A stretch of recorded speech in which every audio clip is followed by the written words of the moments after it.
Good morning, all of you. Welcome to our channel. This is our first video. I am Vinod Goyal, final year mechanical engineering student of JC Bose University of Science and Technology, Faridabad. This is a initiative of a university student to share knowledge. मैं आपको बताना चाहूँगा कि अगर आप भी हमारे साथ इस नॉलेज शेयरिंग में साथ देना चाहते हैं तो आप भी ज्वाइन कर सकते हैं। मैं आपको डिस्क्रिप्शन में लिंक दे दूंगा जिससे कि आप हमसे कांटेक्ट कर सकते हैं। तो इस प्लेटफॉर्म पे हम कवर करेंगे basics of mathematics of class 10th to class 12th। Start करते हैं। तो आज का हमारा टॉपिक है basics of sets. Basic of set हमारे हमारी प्रैक्टिकल लाइफ में काफी यूज होता है और इस पे 10th और 12th पे भी काफी क्वेश्चंस बन जाते हैं। ठीक है, तो in everyday life we come across different collection of object, example a cluster of star, alphabet, English alphabet. जैसा कि सेट का मतलब क्या है कि कोई भी group collection of something we consider that is group, like student in class is also a group. तो सेट को मैं क्या कह सकता हूँ, what is set? A set is a well defined collection of object. Collection example जैसे कि collection of four natural numbers 1 3 5 7 9 and इसके बहुत सारे एग्जांपल हो सकते हैं जैसे कि इंग्लिश अल्फाबेट एंड जो स्टूडेंट है क्लास के वो भी एक सेट का ही पार्ट है। एलिमेंट्स, अब जो भी एलिमेंट क्या होंगे सेट के अंदर, जो भी आइटम्स है वो एलिमेंट्स होती है। जैसे कि इसको हम क्या बोलते हैं, the object in a set are called its element और मेंबर्स। ओके, जैसे इसमें हम जैसे ये क्या है एन, एन हम किसको डिनोट करते हैं? एन एन एन किस चीज के लिए डिनोट करते हैं? Set of all natural numbers, जैसे 1 2 3 up to n. And W is denote for whole numbers, set of all whole numbers 0 to 0 1 2 3 up to n. Z or I is for integers 0 plus minus 1 and so on. Q is for rational numbers. And what is rational number? Which can be written in the form of p by q, where p and q are integers and q can't be 0. यहाँ पे q 0 क्यों नहीं होता? क्योंकि q 0 हो गया तो ये नॉट डिफाइंड टर्म बन जाएगी। ओके, तो सेट में एक टर्म आती है cardinal number. Okay, cardinal number क्या होता है? जो सेट के अंदर जितने भी एलिमेंट्स हैं, number of elements in set is called cardinal number of that set. Okay, जैसे इसका एग्जांपल देखते हैं हम। जैसे कि ये सेट है, सेट एक्स, जिसके अंदर की एलिमेंट्स है ए सी ई ए बी। ओके, तो इसमें कितने, इसकी कार्डिनलिटी कितनी होगी? कार्डिनलिटी कितनी होगी इसकी? ए 1 2 3, ये ए रिपीट हो गया तो 4, टोटल 4 नंबर ऑफ एलिमेंट्स है इसमें। ओके, तो इसकी कार्डिनलिटी हो गई 4, इसका कार्डिनल नंबर है 4 इस सेट का। तो सेट को अब हम दो टाइप से रिप्रेजेंट करते हैं। इसके दो मेथड होते हैं रिप्रेजेंट करने के लिए। पहला मेथड है रोस्टर और लिस्ट मेथड। रोस्टर और लिस्ट मेथड क्या होता है? ये मोस्टली यूज होता है इस मेथड में। हम क्या करते हैं, जो भी हमारे सेट होते हैं उसको हम ब्रीफली एक्सप्लेन करते हैं, ब्रीफली उसके अंदर एलिमेंट्स के बारे में हम सारा कुछ बताते हैं। What is roster method? A set is described by listing out all the elements in a set.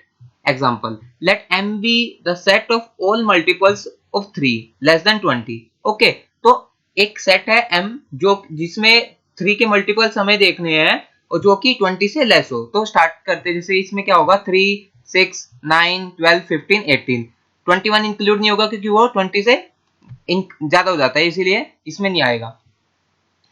Second method है रिप्रेजेंटेशन ऑफ सेट का, सेट बिल्डर मेथड, और इसको हम प्रॉपर्टी मेथड भी बोलते हैं। इस मेथड में हम क्या करते हैं, इसमें हम प्रॉपर्टी का यूज करते हैं, जो भी प्रॉपर्टी किसी सेट को डिफाइन कर सके। A set is describe by using starting the property और properties which the element of a set satisfy. कोई भी सेट को डिफाइन करने के लिए हमें कुछ पर्टिकुलर प्रॉपर्टी डिफाइन करनी होगी, जिसको हम सेट बिल्डर मेथड में कहेंगे कि ये सेट बिल्डर मेथड में रिप्रेजेंट किया गया है। जैसे हमने पीछे वाला एग्जांपल किया था, उसी को हम सेट बिल्डर मेथड में करने की कोशिश करते हैं। Let M be the set of all multiples of 3 less than 20. तो मैं इसको सेट बिल्डर मेथड में कैसे लिखूंगा, मैं इसको ऐसे रिप्रेजेंट करूंगा सेट बिल्डर मेथड में। इसमें क्या होगा, जैसे मैंने इसको रिप्रेजेंट किया कि 3x 1 से ग्रेटर है और 20 से लेस है, तो यहाँ पे क्या है 3x एक हमने एक एलिमेंट बता दिया है, m के अंदर जो भी एलिमेंट आएंगे वो 3x के मल्टीपल होंगे, 3 का मल्टीपल होगा जो कि 1 और 20 से लेस होगा। ओके, और यहाँ पे x क्या होगा, नेचुरल नंबर। मैं 1 रखता हूँ तो यहाँ पे आ जाएगा 3, 2 रखता हूँ 6, तो सेम आ जाएगा जो हमने पहले वाले रोस्टर मेथड में बताया है। ओके, तो सेट दो टाइप के सेट होते हैं, दो टाइप के सेट होते हैं हमारा, फाइनाइट और infinite set. Okay, finite set क्या होता है, जिस सेट में फाइनाइट नंबर ऑफ एलिमेंट होते हैं, जिसमें हमें सारे एलिमेंट्स के बारे में पता है, फाइनाइट नंबर ऑफ सेट होते हैं जिसको हम काउंट कर सकते हैं। Okay, finite number of elements example क्या हो गया, जैसे 2 4 5 10, तो इसमें क्या है 4 नंबर ऑफ एलिमेंट है। ओके, 4 एलिमेंट है, कार्डिनलिटी इसकी कितने हैं 4। अब इनफाइनाइट सेट के अंदर क्या होता है, इसमें क्या होता है इनफाइनाइट नंबर ऑफ एलिमेंट्स होते हैं। ठीक है, इसमें हम कार्डिनलिटी बता नहीं सकते, किसी भी सेट की हम कार्डिनलिटी डिफाइन नहीं कर सकते, उसकी कार्डिनलिटी कितनी होगी। ओके, जैसे एक एग्जांपल है, ये हम क्वेश्चन करते हैं एक, this is set 6 10 14 18 is the element, describe the following set by the property here. अब यहाँ पे हमें क्या करना है, इसको हमें प्रॉपर्टी मेथड में इसको बनाना है। तो इसको हम कैसे बना सकते हैं, हम यहाँ से इसको ऑब्जर्व कर पा रहे हैं कि अगर 6 को मैं 4 इंटू 1 प्लस 2 लिखूं, और 10 को क्या लिख सकता हूं मैं 4 इंटू 2 प्लस 2, और 14 को 4 इंटू 3 प्लस 2, और ऐसे 18 को क्या लिख सकता हूँ 4 इंटू 4 प्लस 2। तो ये हम यहाँ क्या ऑब्जर्व कर पा रहे हैं कि ये एक प्रॉपर्टी को शो कर रहा है, एक किसको शो कर रहा है, प्रॉपर्टी का। तो अगर मैं यहाँ पे इसको नेचुरल नंबर डिफाइन कर दूं, अगर मैं इसको 4 इंटू एन प्लस 2 एक प्रॉपर्टी में डिफाइन कर सकता हूं जो कि सेट को प्रॉपर्टी मेथड में डिस्क्राइब करे, तो इसको मैं कैसे लिख पा रहा हूं इस सेट को, this given set is equal to x belongs to natural n belongs to natural number और x is equal to 4n plus 2 where n is less than 2, because हमें 18 से ज्यादा नहीं जाना है, हमें 18 तक ही जाना है, तो हमने यहाँ पे इसको लेस देन 4 तक करना पड़ा। ओके, सेकेंड एग्जाम्पल क्या है इसका, इसको भी हमें किसमें करना है, प्रॉपर्टी मेथड में इसको बनाना है। तो इसमें एलिमेंट्स देखो 1/4 1/8 1/16 1/32 1/64, तो आपको यहाँ पे एक ऐसी प्रॉपर्टी बनानी पड़ेगी जो सभी में जनरलाइज कर सकूं, मैं जिसको सभी एलिमेंट में जनरलाइज कर सकूं। तो मेरे को यहाँ पे क्या दिखाई दे रहा था, 1/4 इज इक्वल टू 1/2 का स्क्वायर, और 1/8 को मैं कैसे लिख सकता हूँ 1/2 की पावर 3, एंड 1/16 को 1/2 की पावर 4, 1/32 को कैसे लिख सकता हूँ 1/2 की पावर 5। तो ऐसे यहाँ पे क्या मिल गया मेरे को कि एक जनरलाइज प्रॉपर्टी बन गई, इसको भी मैं डिफाइन कर सकता हूँ। तो इस गिवन सेट को मैं कैसे लिख सकता हूँ, x इज इक्वल टू 1/2 की power n। Okay, and n belongs to, यहाँ पे हम n देख सकते हैं, n स्टार्टिंग में 2 है, 2 से स्टार्ट हो रहा है, तो n की वैल्यू बिलोंग्स टू 2 to 6, और ये क्या है, ये n की वैल्यू 2 भी हो सकती है 6 भी हो सकती है, इसके बीच में भी होगी जो इस एलिमेंट्स को, इस सेट को डिफाइन करेगी। ओके, तो डिफरेंट टाइप ऑफ सेट्स होते हैं जिसके बारे में हम पढ़ेंगे अब। ठीक है, तो हमारा पहला सेट क्या होता है, एम्प्टी सेट, नल सेट और वॉइड सेट, तीनों सेम ही, एम्प्टी सेट नल सेट, जैसे कि आप नाम से इसके बता सकते हैं कि एम्प्टी मतलब खाली, ओके, नल मैंने खाली, वॉइड मैंने खाली, तो set with no element is called empty set. Okay, और इसको हम डिनोट कैसे करते हैं, ये हमने ब्रैकेट लगाई और ये ब्लैंक है खाली, तो इसका मतलब क्या है वॉइड सेट, और इसको हम 5 से भी डिनोट करते हैं, 5 मींस खाली, वॉइड। ठीक है, और जैसे एक एग्जांपल और देखते हैं हम, जैसे set of all mango trees with apples. अब क्या होता है कि एप्पल और मैंगो का ट्री, एप्पल के ट्री पे मैंगो तो हो नहीं सकते, तो क्या हो गया, ये एक वॉइड सेट हो गया, एक एम्प्टी सेट हो गया। ओके, तो सेकंड बात करते हैं हम सिंगलटन सेट की। अब सिंगलटन सेट, ये भी नाम से हम बता सकते हैं इसको, क्या है सिंगलटन सेट, मतलब सिंगल एलिमेंट होगा उस सेट के अंदर। Okay, set consisting of only single element, only one element. Okay, example क्या है इसका, whole number are not natural number. ठीक है, whole number are not which are not natural number, means कौन सा एलिमेंट हो गया, ओनली शून्य, जीरो, क्योंकि वोल नंबर 0 से n तक होता है और नेचुरल नंबर 1 से स्टार्ट होता है, तो हमारे पास एक ही एलिमेंट बच गया 0, जिसको हम कह सकते हैं कि सिंगलटन सेट डिफाइन से हम डिफाइन कर सकते हैं। ओके, तो what is equivalent set, if their cardinal numbers are equal. दो सेट को मैं इक्विवेलेंट सेट कब बोल सकता हूँ, जब उनके कार्डिनल नंबर क्या होंगे, same.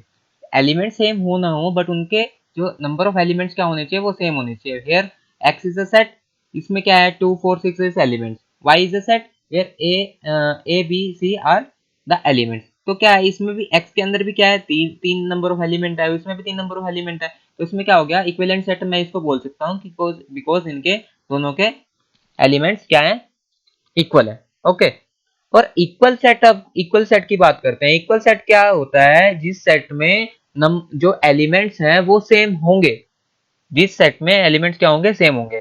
Sets have to be equal if they have the same element. Example देखो जैसे कि ए कोई सेट है 1 2 3 4 up to n something. Okay B, अब बी सेट को कैसे डिफाइन किया है, ये प्रॉपर्टी मेथड में डिफाइन किया है, x is a natural number. तो ये भी किसको डिनोट कर रहा है नेचुरल नंबर को, और ये भी किसको डिनोट कर रहा है नेचुरल नंबर का। तो ए और बी में क्या हो गए एलिमेंट्स क्या हो गए सेम हो गए, तो ये दोनों सेट क्या होंगे इक्वल सेट बोल सकता हूं मैं इसको। ठीक है सेकंड एग्जांपल क्या है, जैसे सेट ए है इसमें एलिमेंट है 1 2 3 और सेट बी है इसमें एलिमेंट क्या है एक्स वाई जेड। तो यहाँ पे क्या है नंबर ऑफ एलिमेंट तो सेम है बट क्या है जो एलिमेंट्स है वो सेम नहीं है, तो ये इक्वल सेट नहीं होंगे, ये इक्विवेलेंट सेट हो सकते हैं। ओके एक नोट पॉइंट बताना चाहूंगा, if A and B are equal sets then they are equivalent. देखो यहाँ पे हमने देखा भी है कि अगर ये एलिमेंट्स है इसमें एलिमेंट्स क्या है सेम है, इन दोनों ए और बी सेट में एलिमेंट्स क्या है सेम है, तो इनको मैं इक्विवेलेंट सेट भी बोल सकता हूँ। बट इसका जो कन्वर्स है वो ट्रू नहीं है, क्यों, क्योंकि यहाँ पे एलिमेंट सेम है, element number of element same है बट ये इक्वल सेट नहीं है। ठीक है नेक्स्ट जो टाइप आता है वो है डिसजॉइंट सेट। डिसजॉइंट सेट क्या होता है, नाम से ही इसको आप सोच सकते हो disjoint. Okay set have no elements in common, इस सेट के अंदर कोई भी एलिमेंट कॉमन ना हो उन सेट्स को हम क्या बोलते हैं डिसजॉइंट सेट। जैसे एग्जांपल देखो x is equal to 3 6 9 12 okay and y is equal to 5 10 15 20। तो इस सेट इन दोनों सेट को हम देख सकते हैं कि इनमें कोई भी एलिमेंट क्या है कॉमन नहीं है, तो मैं यहाँ पे कह सकता हूँ set x and set y are disjoint sets. ठीक है अब एक टर्म आती है नेक्स्ट सेट आता है सबसेट और सुपरसेट। सबसेट क्या होता है कि कोई एलिमेंट कोई सेट है तो उसके अंदर कुछ एलिमेंट्स होंगे और कोई दूसरा सेट है उसके अंदर भी कुछ एलिमेंट होंगे, तो एक एक सेट के सारे एलिमेंट दूसरे सेट के अंदर प्रेजेंट है, तो एक सेट को मैं दूसरे का सबसेट बोल सकता हूं। ऐसे if every element of set A is also an element of set B then A is said to be subset of B और B is said to be the superset of A। Means A क्या होगा, A B का subset होगा जब A के सारे element किसमें होंगे B के अंदर होंगे। ओके तो एग्जांपल क्या है, जैसे A कोई सेट है जिसके अंदर एलिमेंट है 2 4 6 और B कोई सेट है जिसके अंदर एलिमेंट है 1 2 3 4 5 6। तो यहाँ पे आप देख पा रहे हो 2 4 6, इसमें भी 2 4 6 है, तो ये इसको मैं क्या कह सकता हूँ A क्या है A B का सबसेट है। ओके और क्या कह सकता हूँ कि B A का सुपर सेट है। इसमें कुछ नोट पॉइंट्स है। Empty set is A subset of every set. Okay empty तो किसी भी सेट के अंदर कुछ एलिमेंट्स होंगे, अगर मैं उसको खाली कर दूं तो उसका एक उस सेट को भी मैं क्या कह सकता हूं वो एक उस मेन सेट का सबसेट है। ठीक है every set is A subset of itself. हाँ ये भी बात सही है। A has an element, then number of subset of A is defined by 2 की पावर n। ओके तो अगर कोई भी मेरे पास सेट है तो उसके अंदर मेरे को कुछ एलिमेंट्स पता है, तो उसके कितने सबसेट बन सकते हैं, number of possible subset of that set is 2 की पावर n। ओके एक टर्म आती है प्रॉपर सबसेट। अब प्रॉपर सबसेट किसको कहते हैं, जिस सबसेट में जैसे अगर हम बात करता हूं मैं A is a subset of B okay and A is not equal to B। अब क्या है A B का सबसेट है बट A B के इक्वल नहीं है, इसका मतलब क्या है A और B इक्वल नहीं होंगे। ओके बट A क्या होगा B का सबसेट होगा, तो उसको क्या कह सकता हूं मैं कि A प्रॉपर सबसेट है किसका B सेट का। ठीक है एक नेक्स्ट टाइप आता है power set. Okay power set किसको कहते हैं, एक ऐसा सेट जिसमें किसी भी सेट के ऑल सबसेट प्रेजेंट हो। ओके जैसे set of all subset of set A is called its power set. Example देखते हैं A कोई सेट है जिसमें एलिमेंट है x और y। अब इसका पावर सेट क्या होगा, इसमें एलिमेंट होंगे पावर सेट के अंदर नल वॉइड सेट, x कोई एलिमेंट हो गया y कोई एलिमेंट हो गया, x y भी इकट्ठा हो सकता है, तो इसमें क्या हो गए नंबर ऑफ एलिमेंट्स कितने हो गए 4। पावर सेट के अंदर नंबर ऑफ एलिमेंट कितने हो गए 4, तो इसको नंबर ऑफ एलिमेंट कितने होंगे पावर सेट के अंदर, तो इसको भी मैं ऐसे बता सकता हूं 2 की पावर n। 2 की पावर n से मैं उसको डिफाइन कर सकता हूँ। Note point, if a set A has an element then the number of proper subset of A is 2 की पावर n minus 1। अब हमने पीछे देखा था कि किसी भी सेट के नंबर ऑफ सबसेट कितने होंगे, 2 की पावर n। ओके, और प्रॉपर सबसेट क्या होता है, जिसमें A और B इक्वल ना हो, ठीक है। तो इसीलिए हमने यहाँ पे एक -1 कर दिया, तो ये क्या होंगे, proper subset of set A define हो जाएंगे, ठीक है।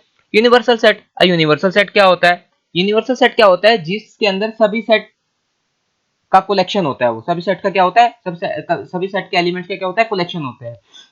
Set which consist of all sets under discussion. Example, जैसे ए कोई सेट है ए बी सी जिसके अंदर एलिमेंट है, ओके, और बी कोई सेट है जिसके अंदर एलिमेंट है सी डी ई। तो जैसे ये एक यू सेट है, यू से जिसको मैं डिनोट कर रहा हूं, ठीक है। तो इसमें अंदर काफी सारे एलिमेंट है A B C D E F. तो ए और बी जो सेट है इसके सारे एलिमेंट इसके अंदर प्रेजेंट है, ठीक है। तो मैं यू इस सेट को क्या कह सकता हूँ, ए और बी का यूनिवर्सल सेट है ये, ठीक है। अब एक टर्म आती है कॉम्प्लीमेंट ऑफ सेट, ठीक है। कॉम्प्लीमेंट ऑफ सेट क्या होता है कि अपोज करना, किसी चीज का अपोज करना। जैसे set of all elements of universal which are not in A, okay. ऐसे एलिमेंट जो यूनिवर्सल सेट में प्रेजेंट है बट ए के अंदर प्रेजेंट नहीं है, तो उसको क्या कहूंगा, कॉम्प्लीमेंट ऑफ ए सेट, ठीक है। अब जैसे ए का कॉम्प्लीमेंट, अब ऊपर वाले एग्जांपल से हम देखते हैं ए के एलिमेंट क्या है, ए बी सी, और यूनिवर्सल सेट के अंदर क्या है, A B C D E F. तो अगर मैं यूनिवर्सल में से वो एलिमेंट देखूं जो के अंदर ए के अंदर प्रेजेंट नहीं है, वो कौन से एलिमेंट हो जाएंगे, डी ई एफ। तो ए का कॉम्प्लीमेंट क्या जाएगा, डी ई एफ, ठीक है। ए एंड ए, इसको मैं डिनोट करता हूं दो चीजों से। देखो कॉम्प्लीमेंट को किससे डिनोट करें, ए डैश और ए सी, सी मतलब कॉम्प्लीमेंट, ओके। इसका नोट पॉइंट है जैसे कि A and A dash are disjoint set. अब ए और ए डैश डिसजॉइंट सेट होंगे ही होंगे क्योंकि दोनों में कोई कॉमन कुछ होता नहीं है, ठीक है। Complement of universal set is always वही। अब आप यूनिवर्सल सेट का कॉम्प्लीमेंट निकालोगे, मींस यूनिवर्सल में से यूनिवर्सल को आप माइनस कर रहे हो, तो वॉइड ही आएगा, वॉइड सेट ही बचेगा आपके पास। अब इसके बाद हम डिस्कस करते हैं ऑपरेशंस ऑन सेट। जो ऑपरेशंस हम सेट के ऊपर अप्लाई करते हैं, जो कि हम क्वेश्चंस, प्रैक्टिकल क्वेश्चंस को सॉल्व करने के लिए यूज करते हैं, कौन कौन से ऑपरेशंस है। तो हमारा पहला ऑपरेशन है यूनियन ऑफ ए सेट। अब काफी सारे सेट होते हैं, अगर हमें यूनियन उनका करना है तो पहली बात है यूनियन का मतलब क्या है वो हमें पता करना होगा। The set of all those element which are either in A और इन बी और in both A and B, okay. इस वेन डायग्राम से मैं इसको समझाता हूं। जैसे कि ये कोई सेट है, यूनिवर्सल सेट है, और इसमें ए कोई सेट है और बी कोई सेट है, ओके। तो जो आप शेडेड रीजन देख पा रहे हो, ठीक है, ये क्या होगा, ये पूरा शेडेड रीजन किसको डिनोट करेगा, ए यूनियन बी को डिनोट करेगा, ठीक है। जैसे एक एग्जांपल वो देख लेते हैं हम। ए कोई सेट है जिसके अंदर एलिमेंट है -1 -3 -5। बी कोई सेट है जिसमें एलिमेंट है -1 0 5। तो ए यूनियन बी क्या होगा, इसमें इन दोनों के एलिमेंट होंगे, और जो कॉमन एलिमेंट होगा उसको हम एक ही बार लिखेंगे यहाँ पे, -1 -3, ये -5 आ गया, यहाँ पे -1 आ गया था पहले, 0 और 5, ये क्या होगा, यूनियन सेट। तो यूनियन सेट को मैं कह सकता हूँ ए यू बी, इससे मैं यूनियन ऑफ ए सेट को डिफाइन करता हूँ, ठीक है। अब इसका नोट पॉइंट क्या है, अगर ए सबसेट है बी का, ओके, देन क्या होगा, ए यूनियन बी निकालूंगा तो वो क्या आएगा, बी के इक्वल आएगा, बिकॉज अब ए बी का सबसेट है, मींस जो ए है वो बी के अंदर ही है, ठीक है। तो उन दोनों का यूनियन क्या होगा, बी ही होगा, ठीक है। ए यूनियन ए का कॉम्प्लीमेंट। अब ए का ए के कॉम्प्लीमेंट के साथ यूनियन करोगे तो उसमें क्या आ जाएगा, यूनिवर्सल सेट ही मिल जाएगा हमें वापस, ठीक है। नेक्स्ट हम ऑपरेशन की बात करते हैं इंटरसेक्शन ऑफ सेट्स, ठीक है। अब इंटरसेक्शन ऑफ सेट में क्या है, इसमें वो एलिमेंट्स आएंगे जो दोनों सेट के अंदर क्या है, कॉमन है। Set of all those element which are common to both A and B, okay. ये वेन डायग्राम से आप देख सकते हो, यूनिवर्सल सेट है, ये कोई ए सेट है बी सेट है, तो इसमें जो शेड्यूल रीजन है ये कॉमन है दोनों में, दोनों सेट में, तो इसको मैं कह सकता हूँ ए इंटरसेक्शन बी। एक और example, A is equal to 1 2 3 4 5 6, ये इसके अंदर एलिमेंट है, B is equal to this. तो यहाँ पे ए इंटरसेक्शन बी क्या होगा, जो दोनों सेट में कॉमन होगा। हेयर 1 कॉमन है, 3 कॉमन है यहाँ पे, और 5 कॉमन है, तो ए इंटरसेक्शन बी के अंदर ही आ जाएंगे 1 3 5, ठीक है। अब दो नोट पॉइंट है इसके अंदर, A and B are disjoint set, then वो क्या होंगे, उन दोनों का इंटरसेक्शन क्या होगा, नल सेट होगा, दोनों का इंटरसेक्शन क्या होगा, नल। नेक्स्ट नोट पॉइंट की बात करते हैं, अगर A is a subset of B then A intersection B क्या होगा, ए। अब यहाँ ए सबसेट का मतलब क्या है, ए क्या है, ए बी का ही पार्ट है, तो इन दोनों का इंटरसेक्शन क्या हो जाएगा, ए ही हो जाएगा। ठीक है, नेक्स्ट नोट पॉइंट, अगर ए और ए कॉम्प्लीमेंट का इंटरसेक्शन करते हैं तो मेरे को क्या मिलेगा, वॉइड सेट। क्यों मिलेगा, क्योंकि इंटरसेक्शन का होता है कॉमन, और हमें पता है कि इंटरसेक्शन है जो ए का और ए का कॉम्प्लीमेंट वो जीरो होता है इंटरसेक्शन। ठीक है, तो वो क्या हो जाएगा, नल सेट हो जाएगा। डिफरेंस ऑफ ए सेट, ठीक है, अब एक ऑपरेशन आता है इसमें दो सेट का डिफरेंस निकालना। ठीक है, तो इस डिफरेंस के अंदर कौन से एलिमेंट आएंगे, the difference A and A minus B is a set of all elements which are in A but not in B. अब वेन डायग्राम से देखते हैं इसको, ये कोई ए सेट है, ठीक है, और ये बी सेट है, तो ए के अंदर जो एलिमेंट है, ठीक है, और जो बी के अंदर है, ठीक है, जो कॉमन है वो इंक्लूडेड नहीं होंगे ए माइनस बी। मीन्स ए माइनस बी का मतलब क्या है, ए के वो एलिमेंट्स जो बी के अंदर प्रेजेंट नहीं है। तो जो ये वाला शेडेड रीजन है, ये वो एलिमेंट हो जाएंगे जो ए के अंदर है और जो बी के अंदर नहीं है। तो ये क्या कहलाएगा, डिफरेंस ऑफ ए सेट। ठीक है, अब जैसे एग्जांपल देखते हैं, ए कोई सेट है जिसके अंदर ये एलिमेंट्स हैं, बी कोई सेट है जिसके अंदर ये एलिमेंट्स प्रेजेंट है, तो ए माइनस बी क्या होगा, अब यहाँ पे हम देखते हैं कि जो ए के अंदर एलिमेंट्स है जो बी के अंदर ना हो, ठीक है, तो कौन से एलिमेंट हो गए, यहाँ पे देखो 3 6 है बी के अंदर, 9 9 नहीं है, 9 आ जाएगा, 12 12 भी नहीं है बी के अंदर, और 15, तो ये ए माइनस बी हो जाएगा। अगर मैं यहाँ पे बी माइनस ए भी निकाल के देखता हूँ तो बी माइनस क्या आ जाएगा, जो एलिमेंट बी के अंदर है और ए के अंदर नहीं है, तो बी के अंदर क्या है 2, ए के अंदर 2 नहीं है, बी के अंदर 6 है, 6 ए में भी है, 8 8 आ सकता है यहाँ पे, 10 10 आ जाएगा, 14 14 नहीं है, ये भी लिखो, 18 18 भी आ गया। ठीक है, तो ये क्या हो गया, बी माइनस ए। नोट पॉइंट, अब अगर डिफरेंस मैंने यहाँ पे निकाला, अगर हम जनरलाइज बात करते हैं, A minus B not equal to B minus A होता है। ठीक है, हम नहीं कह सकते कि डिफरेंस दोनों का सेम होगा। दोनों का डिफरेंस सेम कब हो सकता है, जब दोनों सेट इक्वल हो जाएं। ठीक है, अब ए का कॉम्प्लीमेंट भी हम इससे लिख सकते हैं डिफरेंस से, कि यूनिवर्सल सेट में से अगर मैं ए सेट को माइनस कर दूं तो क्या आ जाएगा, ए का कॉम्प्लीमेंट आ जाएगा। नेक्स्ट ऑपरेशन की बात करते हैं, symmetric difference of A set. अब सिमेट्रिक डिफरेंस भी एक टर्म आती है, इसमें हम निकालते हैं डिफरेंस, निकालते हैं किसका डिफरेंस निकालते हैं,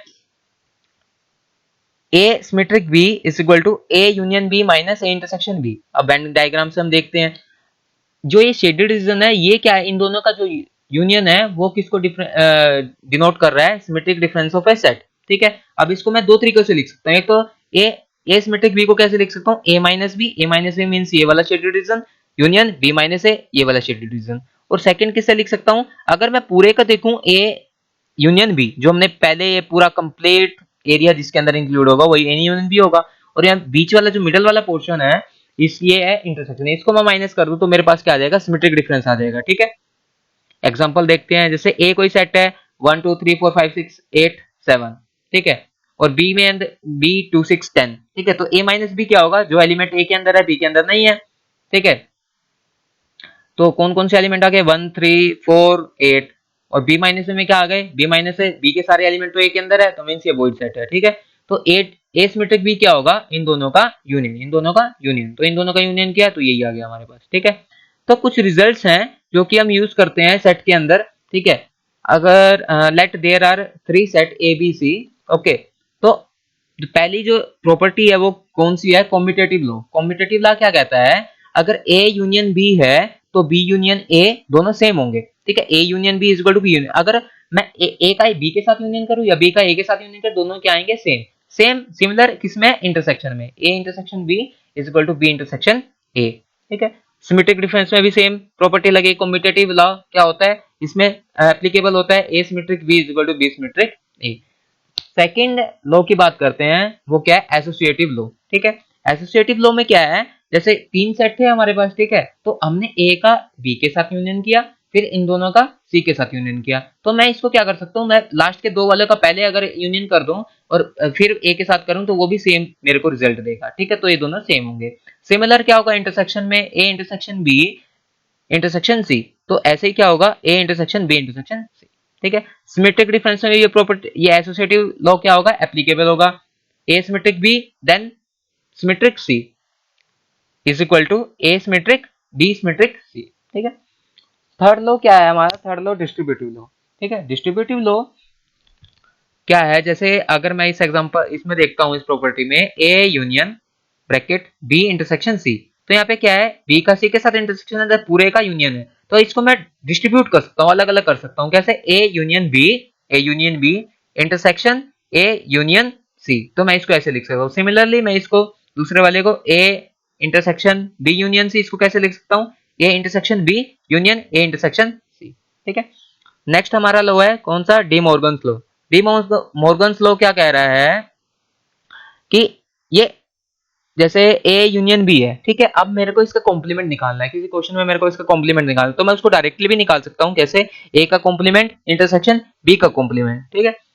अगर मेरे को इंटरसेक्शन निकालना है, जैसे ए इंटरसेक्शन बी का कॉम्प्लीमेंट, तो ये निकालना है, तो इसको मैं कैसे निकाल सकता हूँ? ए का कॉम्प्लीमेंट यूनियन बी का कॉम्प्लीमेंट, इन दोनों का यूनियन। ठीक है। मेरे को निकालना है जैसे ए माइनस डिफरेंस निकालना है ए माइनस बी यूनियन सी। अगर ये मेरे को निकालना है तो मैं इसको भी डायरेक्ट ऐसे भी निकाल सकता हूँ, ए माइनस बी। अब यहाँ पे यूनियन का हो जाएगा इंटरसेक्शन, क्या हो जाएगा? यूनियन का इंटरसेक्शन। तो ये क्या हो जाएगा? ए माइनस सी। ठीक है। तो इसको मैं ऐसे भी निकाल सकता हूँ। Similarly A minus B intersection C, तो इसको कैसे निकाल सकता हूँ? A minus B union A minus C. ये नेक्स्ट प्रॉपर्टी आती है हमारी। नेक्स्ट लॉ आता है हमारा आइडेंटिटी लॉ। आइडेंटिटी लॉ में क्या है? जैसे अगर आप ए का यूनियन करते हो वॉइड सेट के साथ, तो क्या आएगा? हमारा ए ही आएगा। ठीक है। और वॉइड का करते हो, वॉइड का ए के साथ करते हो, तो वो भी सेम आएगा, हमारा ए सेट ही आएगा। अगर हम करते हैं ए सेट का यूनियन करते हैं, इंटरसेक्शन करते हैं किससे? यूनिवर्सल सेट के साथ, तो और यूनिवर्सल सेट का ए के साथ करते हैं, तो ये सेम होगा। ये हमारी क्या होगी? कॉम्यूटेटिव प्रॉपर्टी होगी। ठीक है। और ये ए के इक्वल होंगे। ठीक है। क्योंकि इंटरसेक्शन कर रहे हैं हम यूनिवर्सल के साथ, तो जो ए है ए ही आ जाएगा हमारे पास। ठीक है। नेक्स्ट हमारा लॉ है इडिम्पोर्टेंट लॉ। इडिम्पोर्टेंट लॉ में क्या होता है? हम सेम सेट लेते हैं, जैसे ए का यूनियन करते हैं हम ए के साथ, तो मेरे पास ए ही आ जाएगा। और ए का इंटरसेक्शन करते हैं ए के साथ, तो वो भी ए ही होगा। ठीक है। और लास्ट प्रॉपर्टी बच गई, लास्ट कौन सी? Complement law. कॉम्प्लीमेंट लॉ में क्या हो रहा है?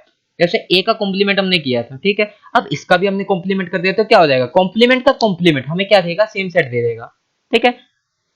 नेक्स्ट ए यूनियन ए का कॉम्प्लीमेंट, तो ठीक है, ए यूनियन ए का कॉम्प्लीमेंट मींस एलिमेंट, ये यहाँ पे कौन सा सेट आएगा? ऐसा सेट जिसमें ए के एलिमेंट भी होंगे, ए के कॉम्प्लीमेंट के सेट भी होंगे। तो ये कौन सा सेट हो सकता है? यूनिवर्सल सेट होगा ये। ठीक है। इंटरसेक्शन निकालना है किसके बीच का? ए एंड ए कॉम्प्लीमेंट का, तो क्या होगा? वॉइड सेट होगा, नल सेट होगा। ठीक है। इसके बाद हम बात करते हैं कुछ थ्योरम्स की। दो थ्योरम है हमारे हमारे इसमें सेट्स में, ठीक है, जो कि प्रैक्टिकल प्रॉब्लम से काफी ज्यादा यूज होती है। ठीक है। जैसे पहली थ्योरम क्या है? If A and B are two finite set, then जो नंबर ऑफ एलिमेंट किस होंगे किसके अंदर? ए यूनियन बी में, वो किसके इक्वल होंगे? Number of element of A plus number of element of B minus number of A intersection B. जो एलिमेंट ए और बी के कॉमन होंगे वो मैं यहाँ पे माइनस कर दूंगा, बिकॉज अगर मैं ए प्लस बी करता हूं तो इन दोनों के सम में ये वाली टर्म दो बार यूज हो जाती है। ठीक है। तो इसीलिए मेरे को इसको वन टाइम माइनस करना पड़ता है, ताकि मैं इसको यूनियन बना सकूं, यूनियन के एलिमेंट्स निकाल सकूं। ठीक है। अगर इसमें नोट पॉइंट की बात करता हूं, तो if A and B are disjoint set, अगर ये ए और बी डिसजॉइंट सेट है, मींस इसके अंदर कॉमन कुछ भी नहीं है, देन क्या होगा?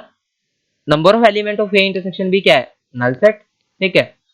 देन इसको मैं डायरेक्टली लिख सकता हूँ, ये जीरो हो जाएगा इस केस में, डिसजॉइंट सेट के केस में, तो मैं इसको डायरेक्टली लिख सकता हूँ, n of number of element of A union B is equal to n of A plus n of B for disjoint set, only for disjoint set. ठीक है।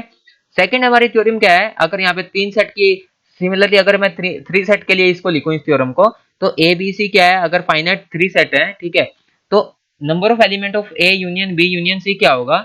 Number of element of A plus number of element of B plus number of element of C minus number of element of A intersection B minus number of element of B intersection C minus number of element of C intersection A plus number of element of A intersection B intersection C। Because ये term हमने यहाँ पे add करी, because क्योंकि हम यहाँ पे minus कर रहे हैं, तो हमारे पास हमने ये एक्स्ट्रा माइनस कर दी, तो हम इसको ऐड करना पड़ रहा है यहाँ पे। ठीक है।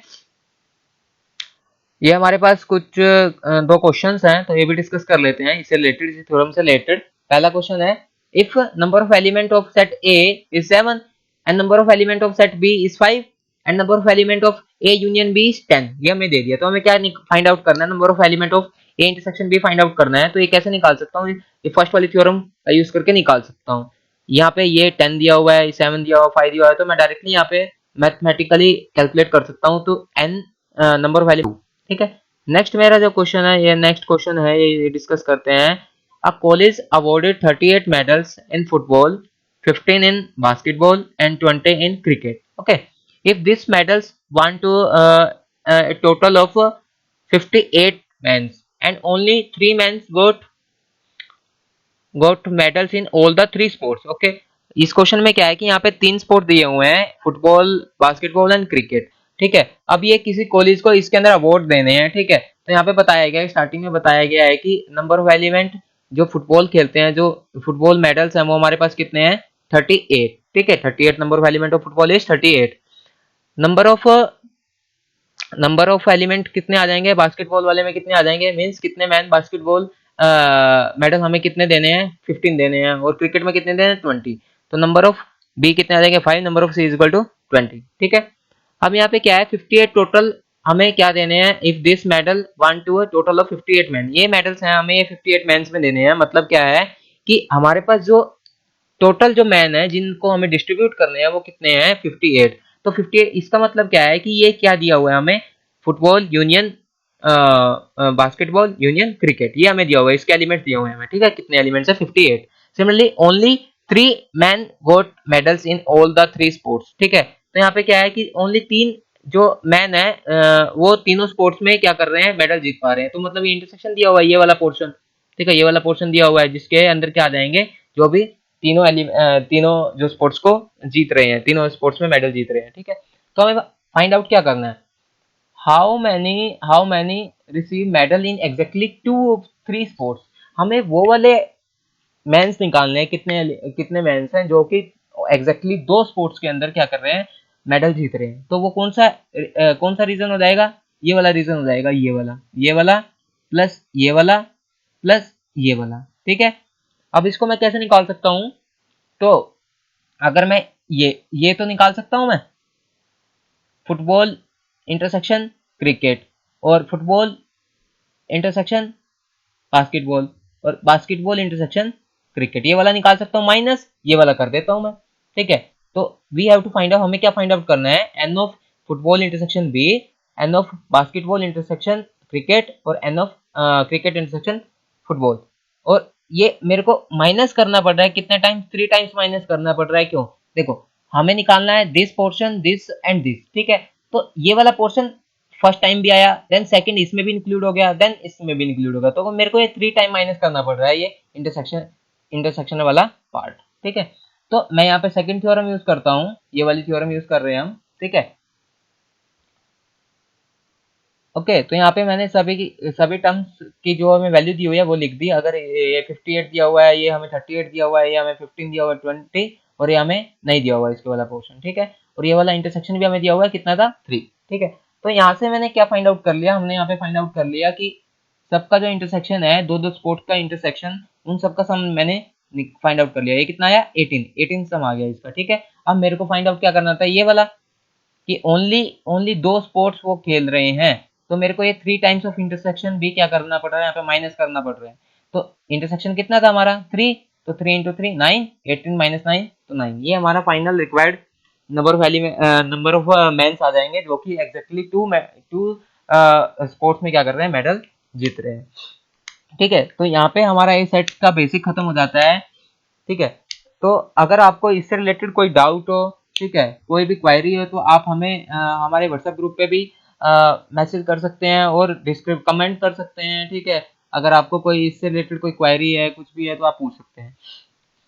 अभी ये हमारी फर्स्ट वीडियो थी, इसीलिए इसमें कुछ इश्यूज भी हो सकते हैं हमारी तरफ से, कोई कमियां भी हो सकती है। नेक्स्ट वीडियो में हम आपको इम्प्रूव करने की कोशिश करेंगे। ठीक है, तो आप प्लीज कृपया करके इसको लाइक करें, शेयर करें और सब्सक्राइब करें। ठीक है, जिससे कि हमारा मोटिवेशन बढ़े और आगे भी हम वीडियो लाते रहें ऐसी ही।